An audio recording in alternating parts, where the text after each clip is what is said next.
yang K13 ya kan. Jadi untuk yang kelas 10 kita kurikulum Merdeka Semantika lanjutan bahkan dari K13, yang kelas 11-12 itu K13.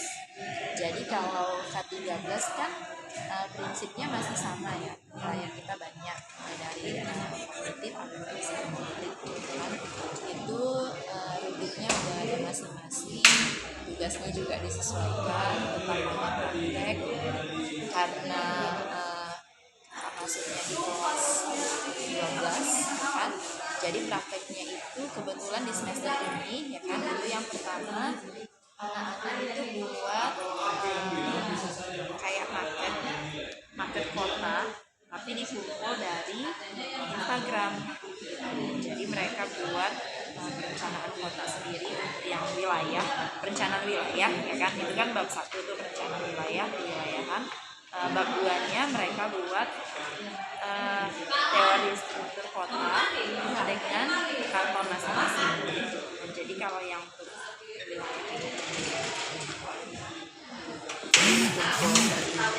untuk kumpul per anak gitu kan, jadi dia menjelaskan nomor 1 itu apa gitu, nomor 2 itu apa gitu. Nah kenapa letaknya di situ gitu kan, karena kan kita pakai AMDAL, terus ada juga RTH 20% dari wilayah gitu kan.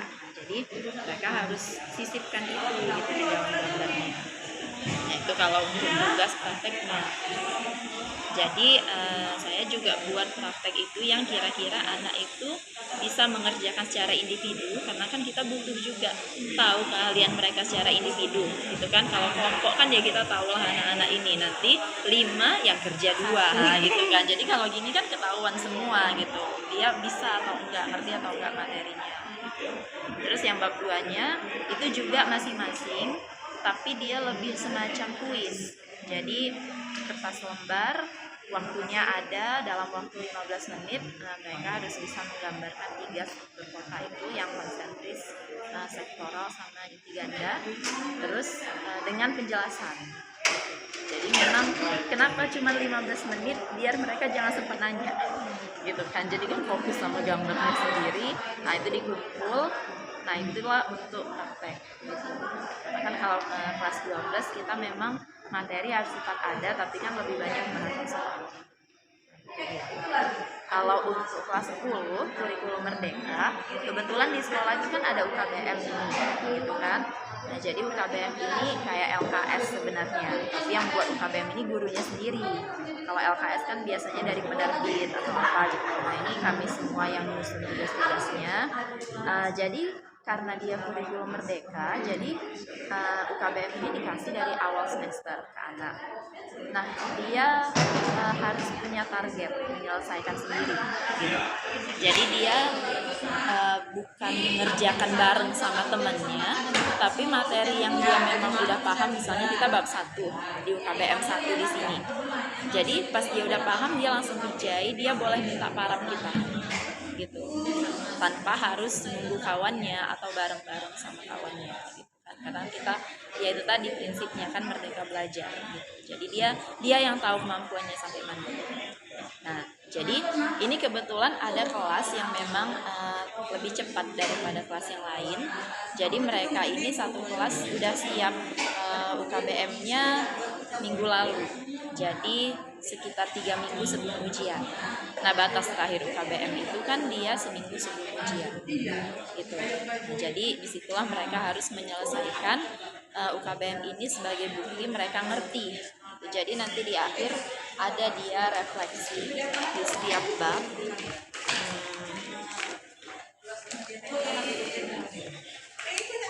Nah gini, ada refleksi. Jadi nanti ini dia isi gitu kan, setelah saya kasih nilai di UKBM-nya ini gitu, terus dia refleksi di sini, ada nilainya di sini. Jadi dia sendiri yang tahu dia udah ngerti atau belum yang materi ini, dia belum ngerti atau enggak. Kalau belum ngertinya di mana gitu kan. Nah nanti dari situlah kita kasih anak itu remedial atau pengayaan gitu kan. Jadi dia kalau kelas-kelas lain itu beda-beda. Ada yang memang udah cepat dia duluan siap, ya kan? Ada yang lama, sesuai kemampuan. Iya, jadi kita nggak paksa harus sama, harus siap di sini kayak gitu.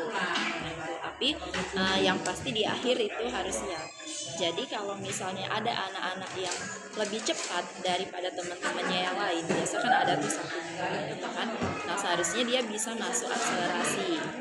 Tapi akselerasi itu kan untuk semua mapel gitu. Jadi kan dia harus cepat di semua mapel. Percuma aja kok di geo dia cepat, di lain dia enggak gitu kan. Itulah yang membuat kadang sedikit anak-anak yang bisa masuk ke akselerasi.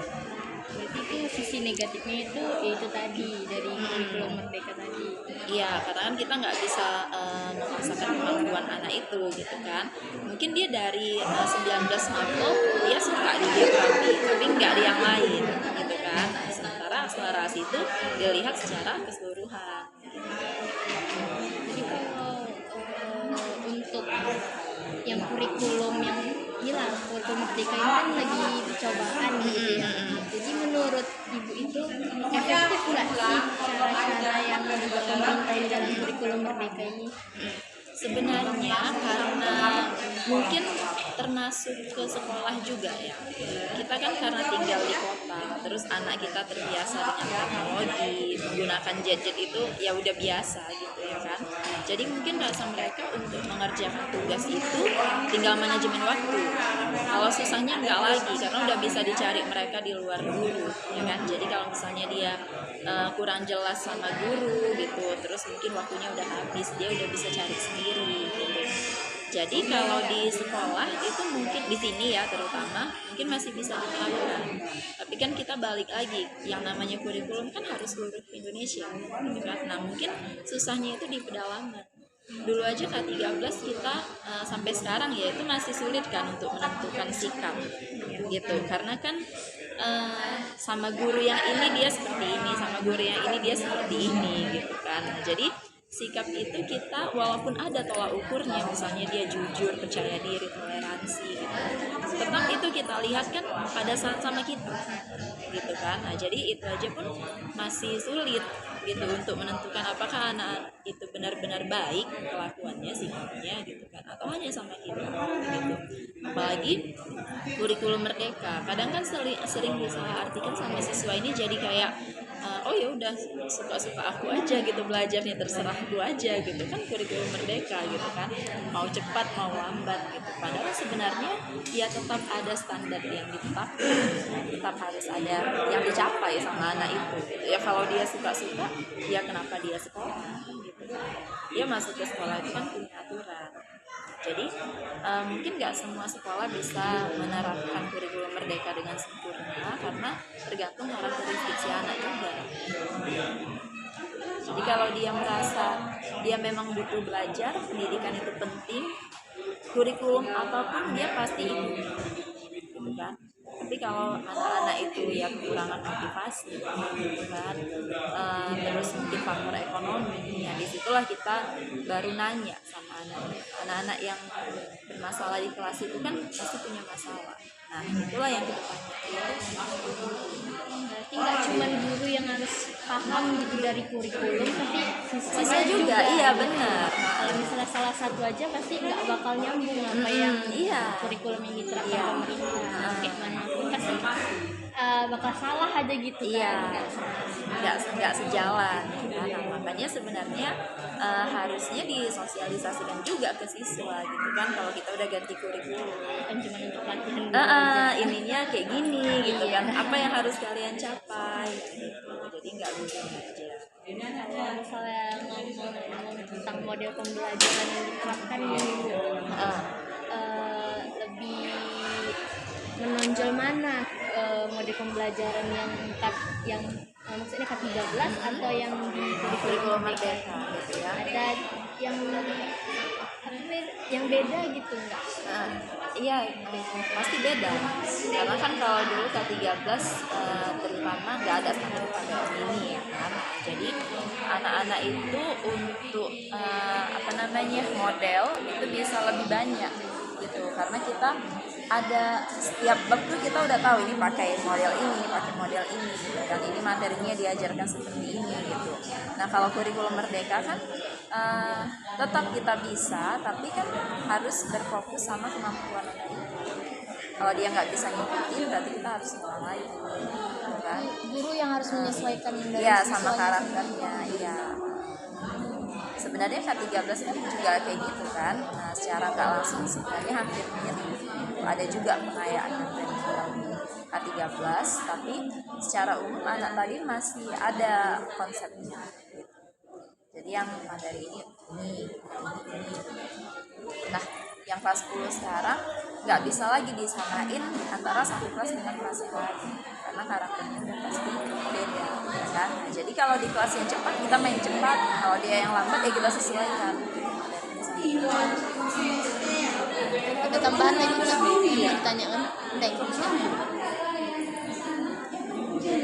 Ya, mungkin itu aja dari aku Oh, iya. pertanyaan di mata kuliah kali ini. Ya, atas kerja